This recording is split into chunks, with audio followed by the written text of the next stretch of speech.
Hello दोस्तों, veterans, नमस्कार। आज मैं एक वीडियो बना रहा हूं और ये वीडियो है आधारित मेजर जनरल सतवीर सिंह द्वारा माननीय प्रधानमंत्री जी मोदी जी को 1 जून 2024 को लिखा हुआ लेटर। मैंने इसको पढ़ा, मैं तो बड़ा अचंभित था कि आखिरकार इन शरारतों की मेजर जनरल सतवीर सिंह साहब को जरूरत कहां पड़ जाती है। मतलब हमारे कुछ आदमी और कुछ दलाल जो अब तक शरारत करते रहे, अब तो शायद इनको अच्छा खासा तमाचा पड़ गया होगा चुनावों से। जो हरकत कर रहे थे, ऐसी हरकत ये करते रहते हैं। इन्होंने एक लेटर लिखा और बड़े ही हिसाब किताब से लेटर लिखा, जिसका ये गीत गाते रहते हैं। कुछ हमारे दलाल लोग भी इस चीज का गीत गाते रहते हैं और मैंने बार बार कहा इस चीज का ओआरओपी से कोई लेना देना नहीं है। अब मैं आपको बताऊंगा इनने क्या लिखा है, क्योंकि थर्ड ओआरओपी आने वाली है। अब ये क्या है, ही क्रिएटिंग कंफ्यूजन एमोंग अस, जैसा इन्होंने पहले किया था। और निकल गए कुछ दलाल अभी जो 1.5 साल तक जंतर मंतर पे थे, कुछ और थे जो 100 रुपये का पैसा लेकर के मार करके बैठे हुए हैं। वो निकल करके आएंगे और आपको हर एक तरीके से भहकाने का काम करेंगे। तो सबसे पहले तो ये बता देता हूं, इनको एक को भी किसी को पैसा देना नहीं है। और मेजर जनरल सतवीर सिंह ने क्या लिखा है मैं आपको बताना चाहता हूं। ये लिखते हैं 1 जून 2024 को और प्राइम मिनिस्टर को एड्रेस करते हैं नरेंद्र मोदी जी को। अब क्योंकि 4 तारीख को तो चुनाव का रिजल्ट आना था, अब किस उद्देश्य से इन्होंने मोदी जी को प्राइम मिनिस्टर एड्रेस कर दिया, क्योंकि उस समय तो वो थे। अब आगे चुनावों में क्या पता कौन आएगा कौन नहीं आएगा, कौन जाएगा, उसका कोई पता नहीं है। और इन्होंने एक लंबी लिस्ट बनाई, कोई अपने रेफरेंसेज की, पता नहीं क्या लिखा है इन्होंने उसमें। एक में इन्होंने 1 2 3 4 5 6 7 8 9, मतलब केवल मैंने उनके जो लेटरों के रेफरेंस हैं वो यहां पर रखे और ये क्या कहना चाहते हैं। अब पहले तो मैंने वो लेटर रख लिया इन्होंने 11 जनवरी 2013 का, जिसका ओआरओपी से दूर दूर तक का संबंध नहीं है। और इसी गीत को ये गाते रहे हमेशा कि, और ये लेटर भी साथ में लगाया हुआ है। यानी he wants to create a confusion again. इसको पता है कि हमें कुछ पता है नहीं और हम ये कुछ भी कर देंगे। और अब यहां पे इन्होंने ये पहला ही जो लेटर है जो ये लगा हुआ है, इसको बताऊंगा क्या है। और दूसरा लेटर इन्होंने ओआरओपी नोटिफिकेशन का लगा हुआ है, जब से ओआरओपी लागू हुई थी। अब इसके बारे में कुछ बातें करते, इनको कुछ पता होता तब तो हम समझते। पर इतना जरूर है कि ओआरओपी का केस माननीय सुप्रीम कोर्ट में ले गए थे। और यदि ये जो लेटर लगा रहे हैं यहां पे इस पर लड़ा गया है, तो सबसे बड़ा नुकसान ओआरओपी में केवल और केवल मेजर जनरल सतवीर सिंह साहब ने किया है। इन्होंने जो इररेलेवेंट लिंक जोड़ने की कोशिश की थी, ये उसका परिणाम है। लेटर जो 17 जनवरी 2013 का है, उसका ओआरओपी नोटिफिकेशन से कुछ भी लेना देना नहीं है, लेकिन उसकी फिर भी ये चर्चा करते हैं। अब इसमें क्या चर्चा करते हैं, आपको पता होगा कि 1/7/2009 से 430 सर्कुलर जब आया था, पेंशन कम रह गई थी, तो एक सेक्रेटरीज कमेटी बैठी थी। उसमें उन्होंने नोशनल मैक्सिमम जो 5वें वेतन आयोग का जो था अपर एंड, उससे कोई नोशनल मैक्सिमम निकाला और उसको 33 ईयर्स का माना और कुछ वेटेज दे करके आपकी पेंशन सेट हुई थी। उसके बाद और कुछ इंप्रूवमेंट किया गया था, 501 सर्कुलर आया जो 17 जनवरी 2013 को आया था। उस समय तक तो ओआरओपी की चर्चा भी नहीं थी, ओआरओपी का नोटिफिकेशन भी नहीं आया था।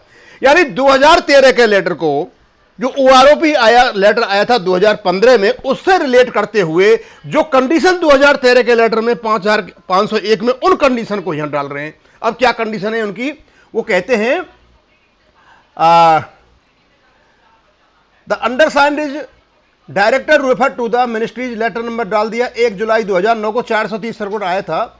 Pension of all ranks of the pre 50% of notional pay in the post 1/1/2006 revised pay structure corresponding to the maximum of the pay scales applicable from 1/10, यानी 10/10/1997 से जो 5वां वेतन आया था और उसका जो अपर एंड था, उसको 6वें वेतन में फिक्स करते हुए उससे पेंशन निकाली जाए। और उसमें क्या दिया जाएगा, उनमें रिटायरमेंट और साथ में वेटेज, इंक्लूडिंग वेटेज, और उनके पास जो कम होगी उनकी प्रोरेटा घटा दी जाएगी।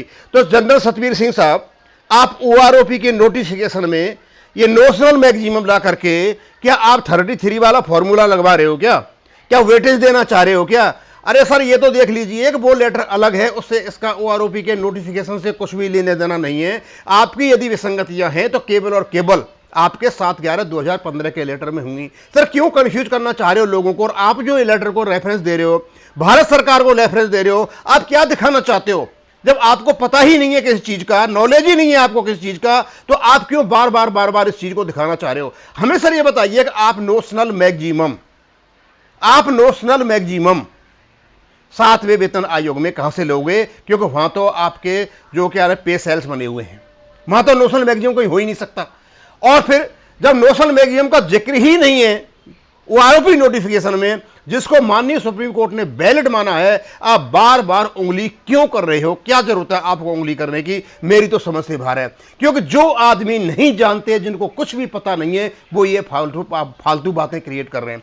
और मैं बताऊं मेजर सचिन साहब, आप जिस लेटर की बात कर रहे हो ना, जिस समय आपको ओआरओपी आई थी, उस समय आप इसी जो आपका सर्कुलर है कौन सा 17 जनवरी 2013, इसी से आप पेंशन ले रहे थे, इसी से आप पेंशन ले रहे थे। लेकिन जो ओआरओ की फिगर आई थी वो करंट पेंशन पास्ट पेंशनर से ज्यादा थी, यानी आपके इस ओआरओपी जो आपका नोशनल मैक्सिमम है इससे ज्यादा थी। हमने करके बता भी दिया था कि आपकी जो पेंशन थी उसमें मैक्सिमम एक ओनली नायब सुधार की 2170 बनती थी, लेकिन वहां उसमें 480 बनी, यानी वो बढ़कर के मिली थी, वो ज्यादा पेंशन थी बजाय इसके। जब नोशनल मैक्सिमम को पता ही नहीं है कि उसमें क्या खेल हुआ था, क्या नहीं हुआ था, क्या प्रॉब्लम है, क्या नहीं है, तो आप लोगों को क्यों गुमराह करते हो? क्यों सरकार को गुमराह करते हो?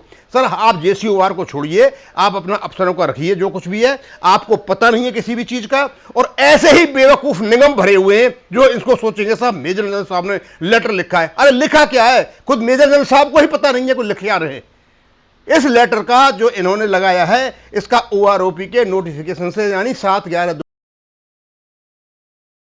उसमें अलग कंडीशंस है, इसमें अलग कंडीशंस है। और 7/11/2015 का जो लेटर आया हुआ है जनरल सतवीर सिंह साहब, आपके जो ओआरओपी के टीम थी भारत सरकार से बात करके दस्तखत करके जब आया हुआ था 2013 का जो लेटर आप लगा रहे हो, इसको किस हिसाब से लगा रहे हो? आप ये लगाना चाहिए था आपको तो उस समय लगाते जिस समय आपने भारत सरकार से सहमति जताई थी और 7/11/2015 को नोटिफिकेशन को लेकर के आए थे।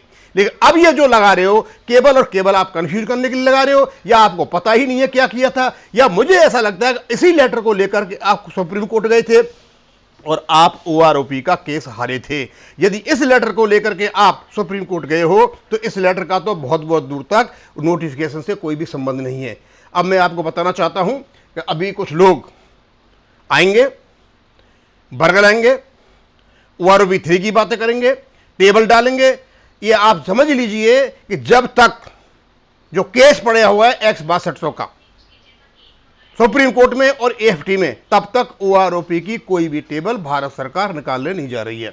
इसलिए आराम से बैठें और फालतू बातें न छोड़ें। और यदि आप चाहते हो कि भाई हम भारत सरकार से बात करें तो कुछ आदमी निकल करके आए, रीजनेबल लोग आए, जानकार लोग आए, लॉजिकल बात आए, और कुछ ऐसे लोगों को साथ लेकर के जिनकी वहां पहुंचे अपनी बात को रखें। ये फालतू की बकवासबाजी अब जो शुरू होगी यहां से आगे वो सब खत्म हो जाएगी।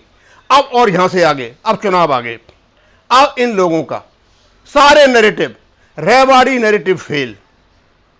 सूबेदार और कौन कौन सी टीम बनाई थी इन्होंने, कोई डिफेंस मिनिस्टर बनना था, कोई फाइनेंस मिनिस्टर बनना था, देश बदलने, अब तो इनका दिखाई भी नहीं दे रहा कहां है। ये सारे के सारे जाकर के बिलों में घुस गए हैं और इन्होंने वो नुकसान करा लिया है अपना कि कोई नुकसान हो नहीं सकता था।